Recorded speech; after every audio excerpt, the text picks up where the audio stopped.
Cuando se me convocó, tenemos 45 minutos para hacer un recorte a unas 25 páginas. Cuando a mí se me convocó para este seminario, no fue fácil para mí definir la temática, o sea, dentro del campo de conocimiento de convivencia, cuál era el foco que íbamos a tratar.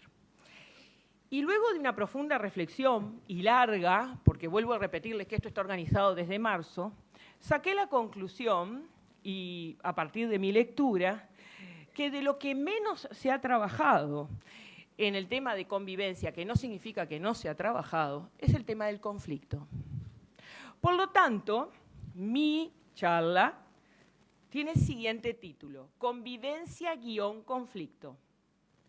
2 puntos. Reconocer la institución educativa como espacio público de construcción de ciudadanía democrática. Por lo tanto, acá tenemos varios ejes. Nosotros vamos a hacer un camino de conceptualización teórica de qué es convivencia, luego un camino de conceptualización teórica de conflicto, luego vamos a justificar por qué no hay, vieron que yo no, en el título no pongo convivencia y conflicto, convivencia-conflicto, como unidad semántica. Como no existe convivencia sin conflicto y conflicto sin convivencia, ¿bien? De qué manera están imbrincados los dos términos, y luego un análisis final que tiene que ver con la institución educativa y qué rol juega dentro de esta unidad semántica en acción. Bien, ese es el camino teórico que nosotros vamos a hacer, pero vamos a ir haciendo un análisis teórico práctico, puesto que mi postura siempre es desde el paradigma crítico, donde teoría y práctica no están separadas, sino que en definitiva son lo mismo, y como lo he dicho en muchas otras charlas, dentro de la teoría está la práctica y dentro de la práctica la teoría, además de estar relacionadas entre sí. 2 objetivos son los que guían este recorrido que vamos a hacer. El primer objetivo, como ya lo dije, es conceptualizar la unidad semántica convivencia-conflicto. Esta conceptualización supone que muchas veces se han tomado los 2 conceptos de manera separada o simplemente con un vínculo que roza en lo teórico-analítico nada más. No se hace un análisis de la convivencia con el conflicto adentro, ni del conflicto con la convivencia adentro, sino que son 2 conceptos que se dicen, están separados y se vinculan. Eso va a ser lo primero que vamos a trabajar como objetivo. El segundo objetivo se centra en alcanzar la cotidianeidad de la convivencia-conflicto en la institución educativa hoy, histórica, contextualizada, y con 2 componentes sustantivos, el pensar y el estar. ¿Qué significa? ¿Por qué hago hincapié en esto? Porque hoy, en este mundo del siglo XXI, con el desarrollo de las nuevas tecnologías que tenemos, la institución educativa está quedando casi como el único espacio de estar y pensar. Es el único espacio donde nos encontramos seres humanos dispuestos a pensar y donde hay ciertos seres humanos que pueden ser menores o de la misma edad que nosotros o mayores, que de alguna manera están, entre comillas, obligados a estar. Porque esto tiene que ver mucho con la obligatoriedad de la educación. A partir de aquí es que nosotros vamos a comenzar con el concepto de convivencia. Cuando uno busca en el diccionario, lo primero que encuentra es que convivir significa vivir en compañía de otros u otros.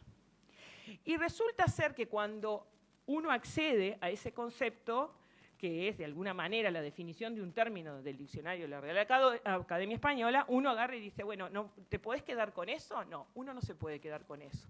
Y a mí, y esto les quiero decir que esto es desde el año 2007 que estoy convencida de esto que voy a decir ahora y no lo he cambiado, me viene una referencia, y es una referencia que en todos mis escritos de convivencia he hecho hincapié en la misma, y es en la referencia de la señora Helen Keller. Yo no sé si ustedes saben quién es Helen Keller. Helen Keller nació en 1880 y murió en 1968. Fue escritora, oradora y activista política estadounidense, ciega, sorda y por lo tanto muda. Lo interesante de la vida de Helen Keller es su relato, que a mí siempre me tuvo conmovida, y que tuve conocimiento de ella cuando acá en el IPES hacíamos formación para diferentes capacidades en el área de investigación, es su relato de cómo ella aprendió los conceptos. Pues está bárbaro para nosotros. Abrimos un diccionario y leemos. Agua quiere decir tal cosa, no sé ni qué dirá, líquido, no sé, no tengo ni idea, porque yo soy de filosofía y sociología. Pero en el caso de una persona ciega, sorda y por lo tanto muda, cabe preguntarse cómo accede a los conceptos. Miren lo que dice. Un día, mientras jugaba con mi muñeca, Miss Sullivan, que era su maestra, me puso sobre la falda la vieja muñeca de trapo. Deletreó la palabra muñeca y trató de hacerme entender que se aplicaba a ambas. Caminamos por el sendero hasta el aljibe, atraídas por la fragancia de la madreselva que lo cubría. Alguien sacaba agua y la maestra puso mi mano bajo el chorro. Y en tanto que se bañaba mi mano en la fría corriente, me deletreó sobre la otra la palabra agua. Primero lenta y luego rápidamente. Permanecí quieta, fijando toda mi atención en el movimiento de sus dedos. Tuve de pronto y en forma confusa la conciencia de algo olvidado, el estremecimiento de la idea que regresa, y de algún modo me fue revelado el misterio del lenguaje. Supe entonces que agua significaba algo fresco que corría sobre mi mano. Esa palabra viviente despertó a mi alma, le dio luz, esperanza, alegría, la liberó. Ustedes dirán, ¿por qué esta mujer trajo esto? Porque eso pasa con el concepto de convivencia.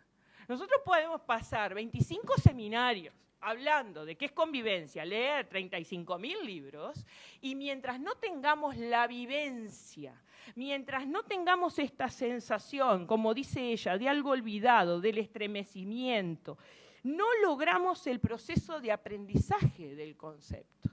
Mientras nosotros no estamos adentro de la institución educativa, conviviendo y en conflicto, no lo vamos a lograr comprender. Mucho leer, mucho escribir, pero si no se vivencia, no se logra nada. O sea, ¿cuál es el mensaje que intento dar con esto? Que voy a intentar dar conceptualizaciones que a ustedes les van a ser útiles si ustedes logran superar simplemente elaboraciones intelectuales. Si nos quedamos en el plano de la elaboración intelectual o nos quedamos en el plano de la experiencia práctica, no llegamos cabalmente a comprender un concepto. Convivir. Convivir es vivir con el otro. Berger y Luckmann, que ustedes los deben de conocer, son sociólogos, se pregunta, ¿cómo se experimenta esos otros en la vida cotidiana?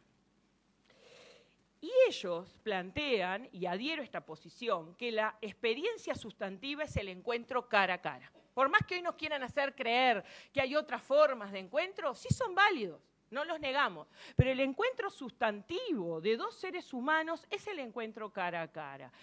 ¿Por qué el encuentro cara a cara? Porque primero, además de ser un modelo de interacción social, el encuentro cara a cara hace que dos sujetos, por lo menos, se encuentren en un tiempo y espacio determinado. Lo comparten.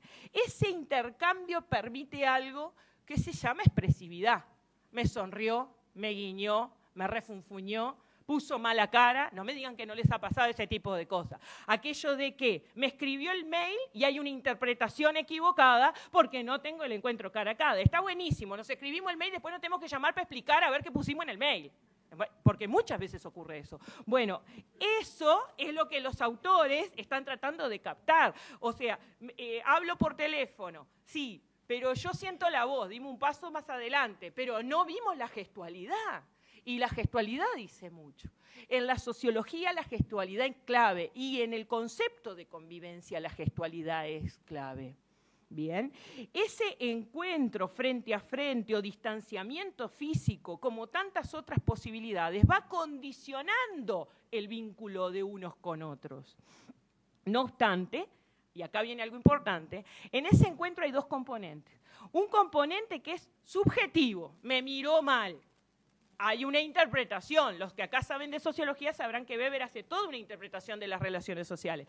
Por lo tanto, hay una construcción por parte del sujeto que tiene que ver con una interpretación personal del otro y de no solo su gestualidad, lo que dice, cómo se presenta, quién es, qué hace, la manera que se dirige a mí, sino que, y acá viene lo interesante, el otro también me está interpretando a mí. Por lo tanto, nos encontramos con una mutua reciprocidad y un encuentro interpretativo que tiene una carga subjetiva y que puede terminar, y esto lo vamos a decir claramente, en armonía o en un gran conflicto. Dependiendo de qué, de que haya encuentro o que haya desencuentro en esas interpretaciones que uno dice, y sí, tuvimos una conversación amena, di la clase y parecía todo afable, pero, y acá viene lo interesante, ¿por qué estaba lo afable? Porque estaba por detrás el temor por parte del alumno de alguna represalia del profesor. No me digan que no funciona así, los digo por mis 27 años de docente. La afabilidad o el buen clima en clase tiene una connotación subjetiva de ambas partes con cantidad de interpretaciones posibles. O sea, lo que uno ve ahí a simple vista no es necesariamente lo que es. ¿Bien? Bergen y Luhmann trabajan mucho este componente de lo subjetivo y explican que en el proceso de socialización no está solamente el componente de lo subjetivo, sino que también hay un componente de lo objetivo. ¿Por qué de lo objetivo? Porque si los seres humanos no logramos acuerdos y tipificaciones de conducta, no lograríamos funcionar en el mundo social. O sea, hay criterios comunes de lo que es, por ejemplo, un saludo respetuoso. Hay criterios comunes de lo que es, tiene que ver con las buenas costumbres, de lo que es una sonrisa agradable. Y lo mismo de la otra parte. Hay criterios y tipificaciones comunes de lo que es un rechazo. Y no solamente con la palabra, sino con un gesto. Quiere decir que en el proceso de socialización, donde se va construyendo la convivencia, nosotros nos vamos a encontrar con un componente subjetivo y con un componente objetivo. Y la conjunción de ambos componentes son lo que van construyendo el entramado de la convivencia y el encuentro de vivir con el otro. El vivir con el otro se va plasmando paulatinamente. Pero acá, en mi trabajo, pongo un concepto que lo marqué acá que, como para señalar lo que es clave con ustedes y compartirlo. Siempre lleno de carencias. ¿Por qué lleno de carencias? Porque no existe ser humano que tenga la capacidad de la completitud de todas las posibles expresiones subjetivas de otras, de todas las posibles tipificaciones. Siempre queda algo por fuera. Por lo tanto, uno de los elementos sustantivos en la convivencia es admitir nuestra limitación en nuestra condición humana. Bien. Voy a hacer una salvedad, aunque no lo van a encontrar en el artículo. Cuando Sócrates dice, solo sé que no sé nada, la gente se queda solamente con esa parte. Pero en realidad en el oráculo de Delfos lo que decía es solo sé que no sé nada porque están los dioses vinculados a ese conocimiento. Y Sócrates, más que hablar de la limitación humana en relación al conocimiento, lo que estaba tratando es que los seres humanos desarrollaran la humildad del no saber, o sea, lo que se llamó en filosofía la docta ignorantia. ¿Qué quiere decir esto? O sea, lo primero que tenemos que entender es que frente a otro vamos a tener siempre una limitación. Y el otro va a tener una limitación frente a nosotros. ¿Limitación qué significa? Carencia. Aceptar la carencia de que nunca vamos a tener la globalidad del conocimiento del otro. Si no damos ese paso en nuestro nivel de conciencia, el vivir con resulta muy difícil, porque yo creo que tengo la totalidad, el otro se me presenta y no admito la carencia en el otro y la carencia de mi parte para comprender al otro ni comprendernos mutuamente. A su vez, tenemos otro componente, y esto ya va como socióloga, hace un rato como profesora de filosofía, ahora como socióloga, y es que el proceso de distribución de conocimiento en el mundo capitalista es desigual. Entonces, si lo que acabamos de hablar tiene que ver con la esencia humana y encima le ponemos el componente de que hay una desigual distribución del conocimiento, ya se van dando cuenta que aquello de vivir con el otro resulta más que difícil.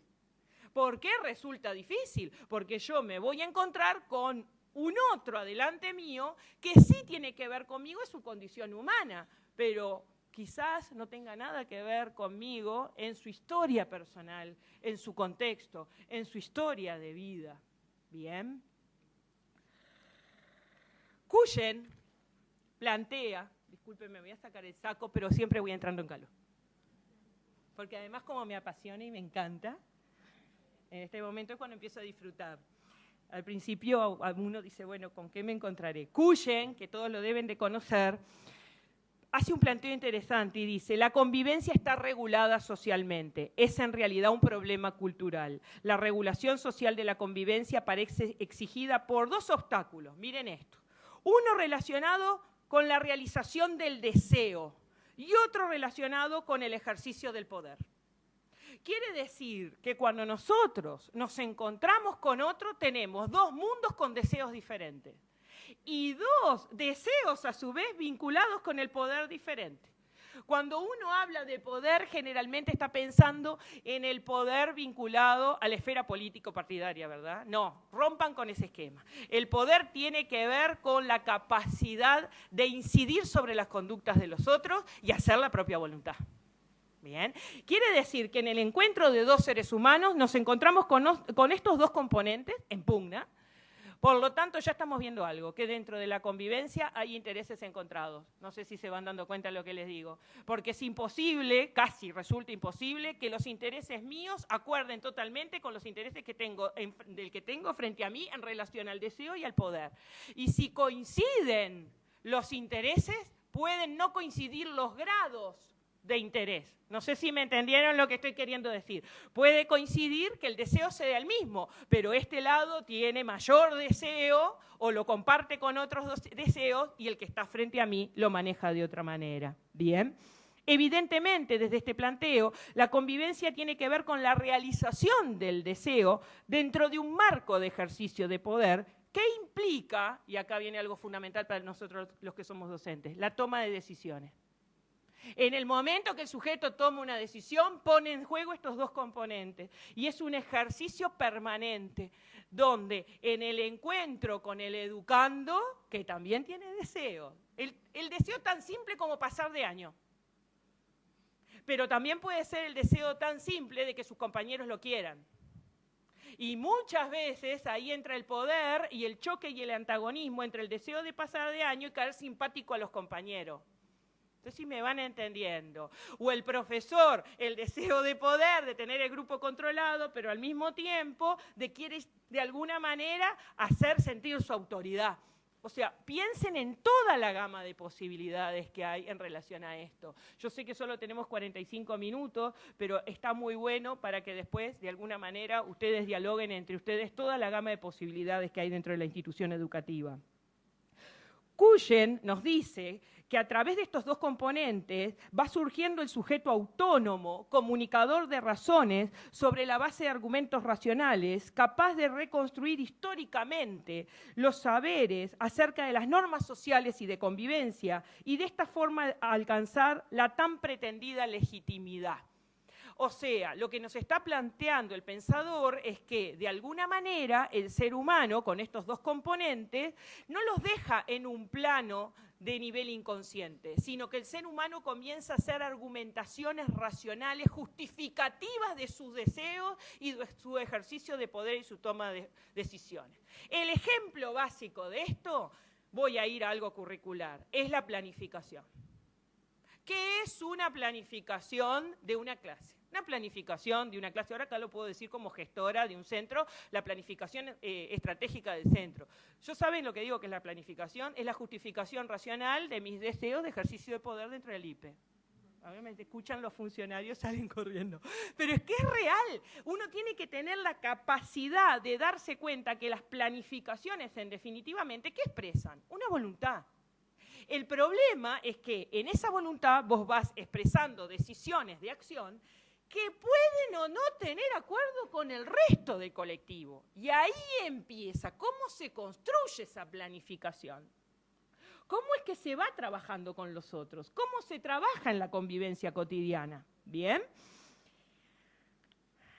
Los saberes de la convivencia pasan a ser legitimados, porque apareció el concepto de legitimación, en tanto pasan de tener cualidad de objetividad institucionalizada y llegan a ser objetivamente disponibles y subjetivamente plausibles. ¿Qué quieren decir Berger y Luhmann con esto? Que de alguna manera estos saberes expresan aquello que hablamos al inicio de lo subjetivo y lo objetivo conjugados.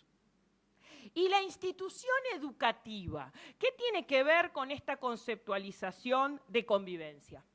Bueno, sigo fielmente a Cullen cuando dice educar para la convivencia, educar para la aceptación de las reglas de convivencia, porque si no hay reglas de convivencia es imposible que funcione el vivir con los otros. Y él allí menciona 3 tipos de conocimientos. Por un lado, conocimientos destinados a todos, sin restricciones ni exclusiones, sin discriminaciones de ninguna especie. Conocimientos críticos. Vinculan la teoría y la práctica, lo instrumental a lo valorativo, lo científico a lo político, lo comprensivo a lo transformador.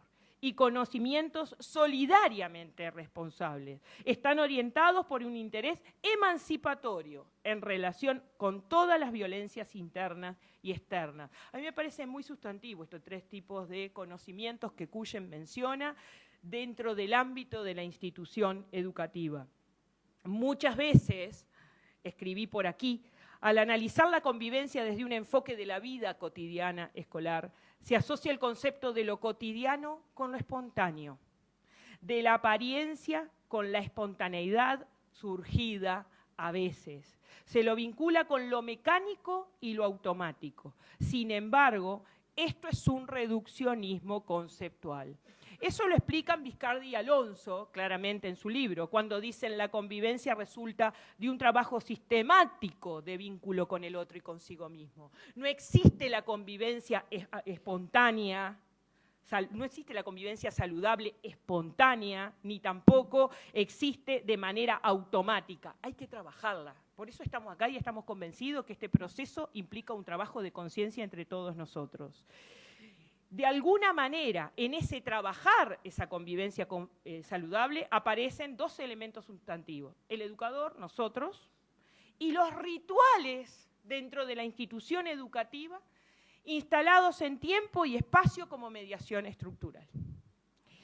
Estos 2 componentes posibilitan que los sujetos construyan representaciones que son traducciones de lo real y que no quedan en una mera teoría de un saber abstracto. Esto es como que yo les voy a contar mi sensación cuando fui escribiendo el trabajo, y esta es como quien dice, lo que siempre uno lee de convivencia. A lo largo del tiempo, yo lo que traté de aquí es hacer una síntesis de conceptualización de lo que uno lee.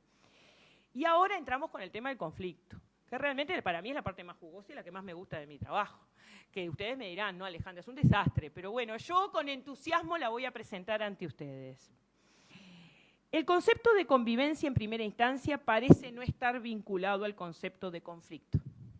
No obstante, cuando se trasciende la conceptualización que implica el vivir con el otro, con esencia armónica de encuentro, cuando se comienza a aceptar que lo real es una dimensión que debería atenderse de igual manera que el deber ser, desde el momento que se reconoce que la diversidad y las diferencias son la parte sustantiva de la naturaleza humana, allí entra el conflicto.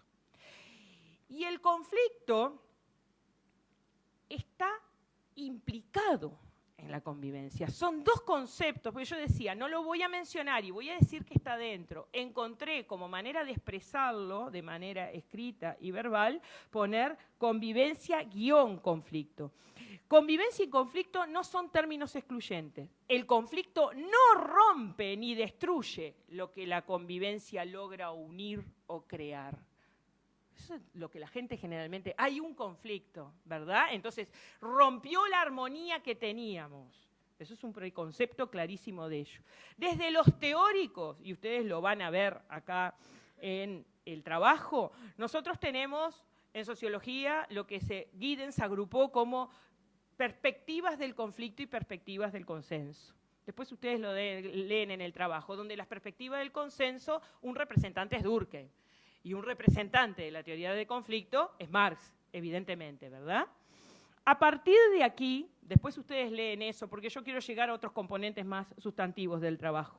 Resulta entonces relevante abordar el concepto de conflicto, pero sin dejar de lado la convivencia como dos conceptos implicados. Jares nos dice, no hay formación sobre el conflicto como proceso social. Beltrán aclara, la organización escolar no es otra cosa que una encrucijada de conflictos. Miren qué interesante. En vez de decirnos que la institución educativa y la organización escolar son un ámbito de convivencia, nos dice es una encrucijada de conflictos, es una mirada diferente. Y a partir de aquí vamos a plantear las 5 perspectivas de conflicto al día de hoy.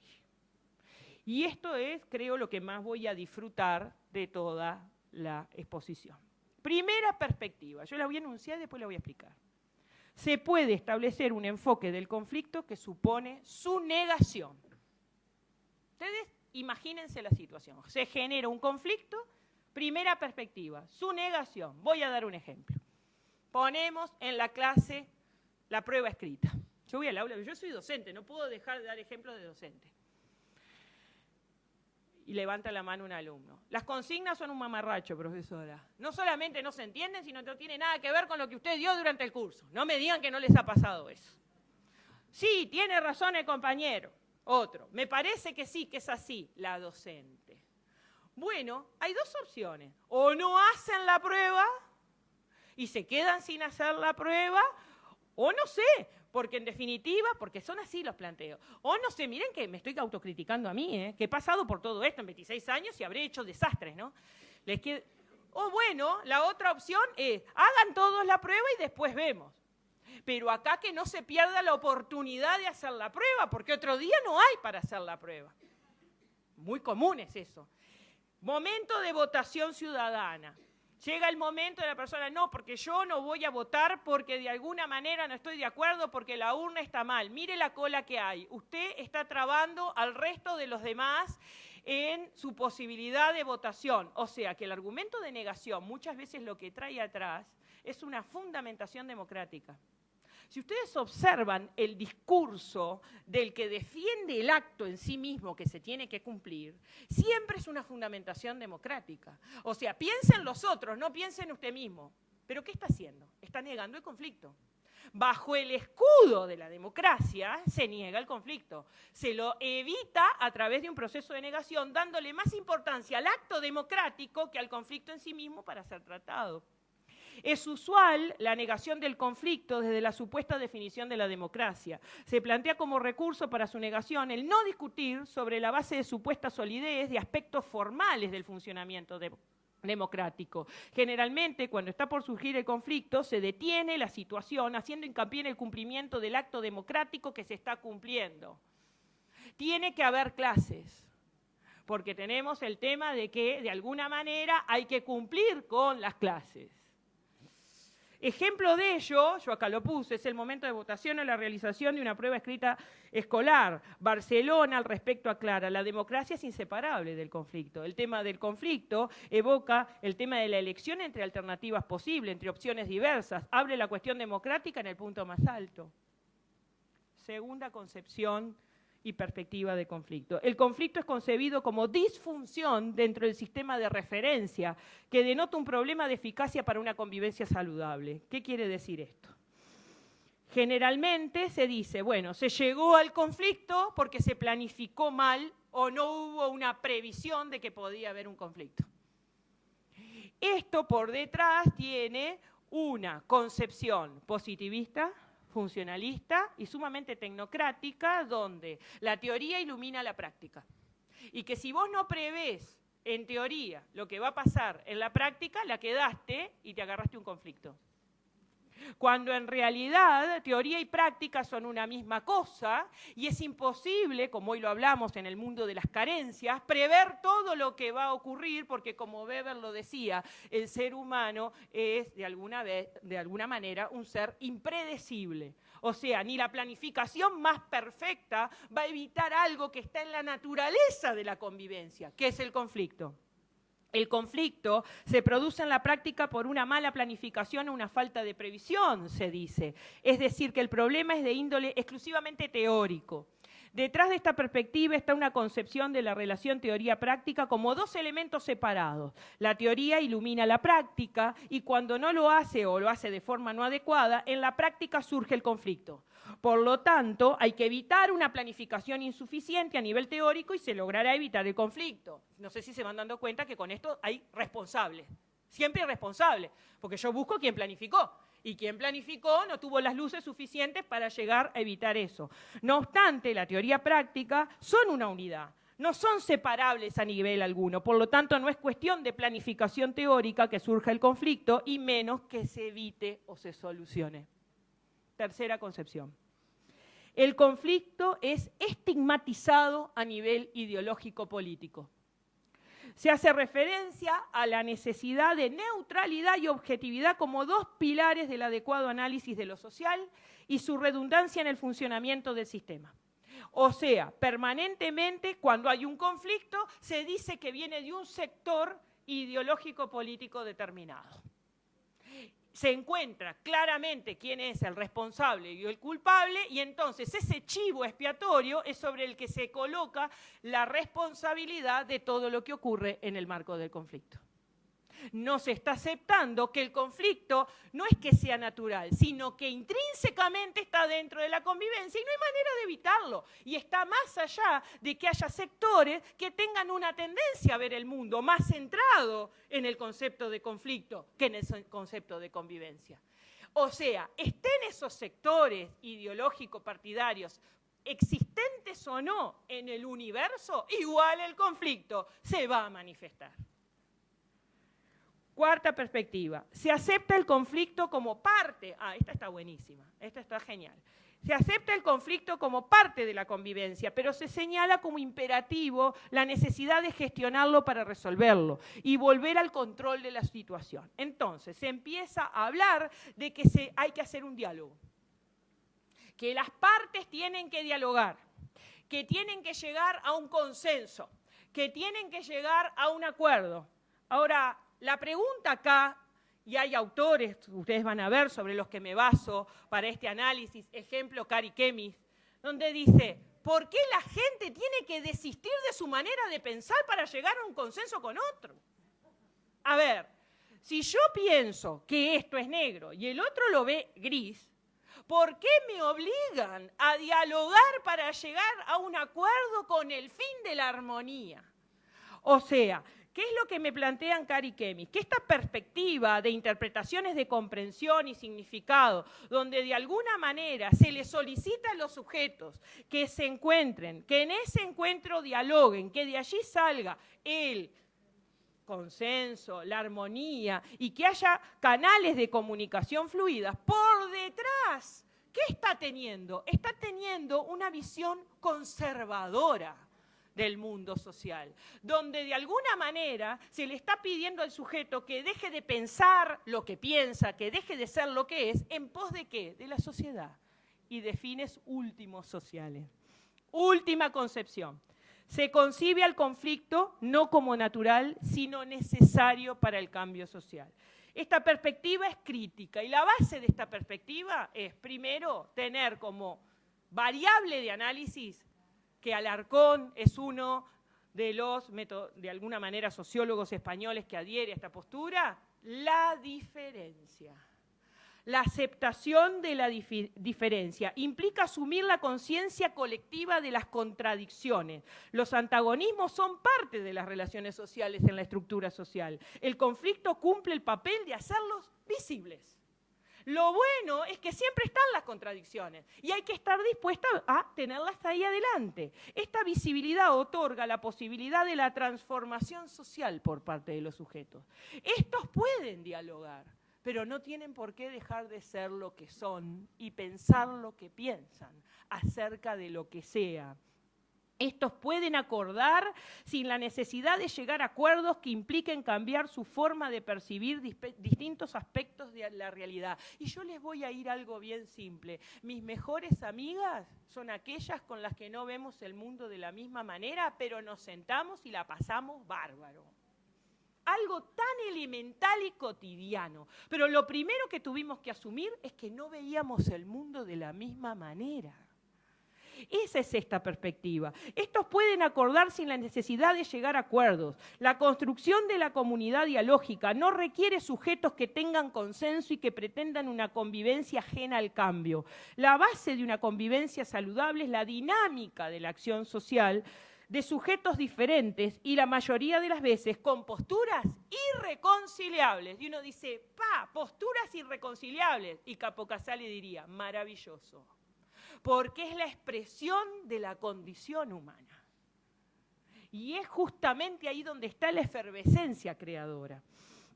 El último punto, y ya para terminar, y creo que vamos bárbaro, Nilia, porque es 10:34, me hace que sí que me porté bien en esto, tiene que ver con la institución educativa como espacio público para la construcción de la ciudadanía democrática. O sea, todo esto que hablamos de conceptualización de convivencia y de conflicto, lo vamos a aplicar a nuestra institución educativa. Bueno, no hay duda que todo esto ha sido atravesado por una dimensión ética-política que no la podemos nunca evitar, ¿bien?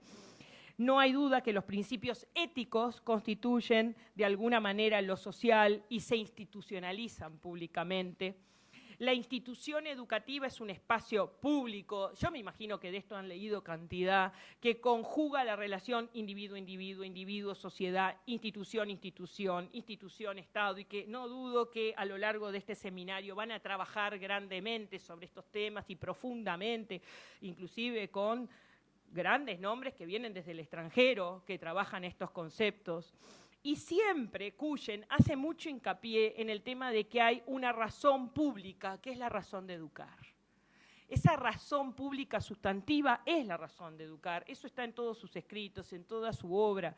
Una razón que tiene carácter público porque es un espacio vigente que legitima la enseñanza y los aprendizajes dentro de un marco democrático, en el cual, más allá de que hay una, como hoy dijimos, desigual distribución del conocimiento, siempre se mantiene una educación destinada a todos y con una característica de ser autónomamente crítica y equitativamente común.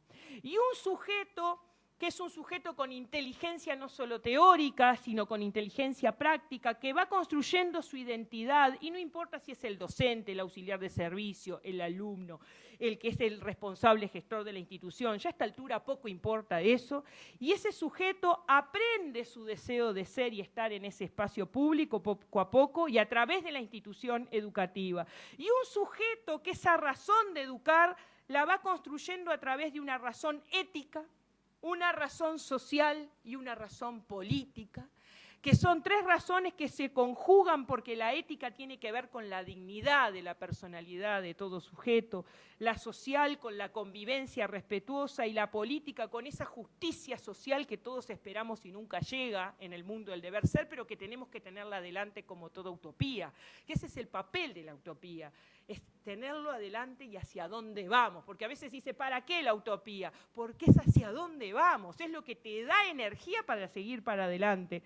Y de esta forma, Cuyen introduce la relación entre educación y ética democrática, donde lo político se presenta como clave en la convivencia-conflicto de las instituciones educativas, y que sería un error conceptual pensar que las situaciones que se viven en las instituciones educativas en la actualidad son algo original. Yo sé que esto quiero hacer hincapié, yo sé que nosotros, cada vez que vivimos una situación en nuestras instituciones educativas, pensamos que pasó por primera vez. como asimismo en nuestra propia vida. Yo recuerdo en el año 1987, a mi madre le atropelló, hoy fallecida, un ómnibus. Y mi sensación a mis 18 años, en aquel momento, 1987, fue, esto me pasa solo a mí. Pero tenía 18 años. Hoy a los 47, como verán no me da vergüenza decir la edad, ya creo que ese pensamiento lo he superado y eso es de lo que estamos hablando acá. Cuando hablamos de las razones de educar, tenemos que trascender ese análisis de solo pasa en este liceo, ay qué desgracia, justo elegí horas acá, solo pasa esto en la NEP, si yo trabajara en un privado no me pasaría esto, solo pasa en los terceros y en los cuartos, que son insoportables en la conducta, quien los vivió lo sabe, porque es la época de lo difícil hormonalmente. O sea, a ver, y puedo seguir infinitamente con ejemplos. No, no pasa solamente acá ni en esos ámbitos. Lo que ocurre no es original. Y eso es lo bueno, de que no es original. La convivencia-conflicto forma parte de la institución educativa, más allá del tiempo y del espacio histórico en función del contexto. Dentro de este marco histórico y político de la ética democrática, resulta fundamental reconocer a la institución educativa como ese espacio público en el que se construye la ciudadanía democrática. Y Cuyen, nuevamente lo menciono, porque yo creo que en esta temática es un referente, sin duda, habla de una alfabetización ciudadana necesaria en relación a esta temática, que creo que es de lo que estamos participando nosotros acá. Y esta supone una agencia social por la cual el sujeto desarrolla el sentimiento de pertenencia en clave con los derechos humanos. De esta forma se va construyendo la identidad ciudadana que supone una vida activa en que el sujeto toma la palabra, decide y actúa, pero siempre en búsqueda del bien común. Y ese bien común que lo vienen planteando todos los pensadores sociólogos desde el origen de la sociología en el siglo XIX. Y es ser capaz de trascender el uno mismo y estar más allá del uno mismo. Bien, y no va por un tema de bondad, una postura ética simplista ni reduccionista. Yo les voy a contar algo que no tengo acá, pero quiero que quede claro. Cuando entré acá al IPES este año en la gestión, bueno, yo soy de hacer muchas cosas, así como ustedes me ven hablando, soy de hacer cosas. Entonces, en un momento, una funcionaria se me acercó y me dijo, ¿pero tú estás haciendo todo esto para lograr reconocimiento? Dije, bueno, primero soy una trabajadora asalariada, porque esa es mi concepción. Si me pagan un salario tengo que trabajar. Pero segundo, a mí lo que me gustaría es que si yo salgo mañana a la calle y me atropella un auto y me muero, miren que soy así radical en las afirmaciones, me quedó mirando la funcionaria con una cara, pero bueno, es lo que le dije. Al otro día nombran a otra persona y sigue trabajando y entiende todo lo que estamos haciendo. No sé si me están entendiendo. O sea, que el trabajo individual sea un trabajo pro el colectivo, que no haya secretos, que no esté escondido, que el que venga atrás no tenga que escudriñar por las razones de educar y de todo tipo del que estuvo antes. Tenemos que, pero no es porque me quiero hacer la buena, estoy convencida de esto que estoy diciendo. Me convencieron mis sociólogos, Durkheim, Marx, Weber y Parsons, me convencieron y acá estoy, soy hija de ellos. Bien. La educación refiere directamente a estar junto al otro. El yo y él o los otros se encuentran en un espacio público de la institución educativa. La convivencia-conflicto en las instituciones educativas es en realidad ciudadanía. Nosotros estamos en medio y somos parte de esa transformación. El proceso de resubjetivación por el que las instituciones educativas transitan implica romper modelos, construcción y reconstrucción de sentidos. Tarea ardua, pero clave para el entramado social. El resultado, algo que generalmente nos preocupa hasta límites insospechados, resulta irrelevante en el proceso de cambio. Todo depende de la forma en que se lleve adelante el proceso, no el resultado. Los sujetos sociales deberían ser atendidos y reconocidos como agentes sociales de cambio. Efervescencia creadora que ha estado presente en nuestra historia de la educación uruguaya y que jamás deberíamos olvidar. Vieron que cuando hoy presenté nombré a Miguel Soler Roca. Ejemplo de ello fue el primer núcleo escolar experimental localizado en La Mina, departamento de Cerro Largo, Uruguay, modelo de trabajo en educación rural en contexto de rancherío. Y les voy a contar lo que me dijo Miguel Soler por teléfono. Y se enteran todos de algo, de una conversación íntima que tuve con Miguel Soler. Me dijo, mira, usted sabe, Alejandra, que en mi época no había los problemas de violencia que hay ahora. Por lo tanto, a veces me siento ajeno a lo que escucho que dicen los maestros y profesores. Y me dijo, pero teníamos otro problema, que se lo voy a contar, y es que el hombre del interior uruguayo, en ese momento en los rancheríos, era sumamente individualista. Solo pensaba en sí mismo, pensaba en sobrevivir en ese contexto difícil que vivía. Y para nosotros la lucha, ¿cuál fue? Lograr lazos de solidaridad. Pero usted me entiende, me dice, es diferente el contexto de antes que el de ahora. Y le dije, maestro, discúlpeme la observación que le voy a hacer, pero lo que usted me está relatando del hombre de rancherío, del contexto rural, estamos hablando de mediados del siglo XX, porque él lo dirigió entre el 54 y el 61, es lo que pasa hoy en el contexto urbano con la fragmentación social. Me dio la razón y yo una mujer feliz, se imagina, porque Miguel Soler Roca me dio a mí la razón, quedé fascinada.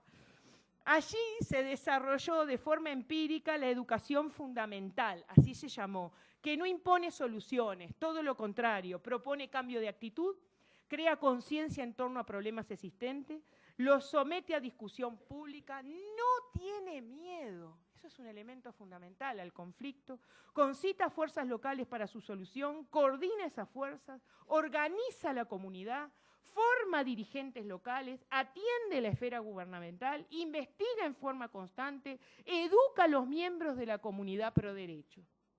Y acá viene algo que para mí tiene que ser el final de esta presentación y es lo más importante.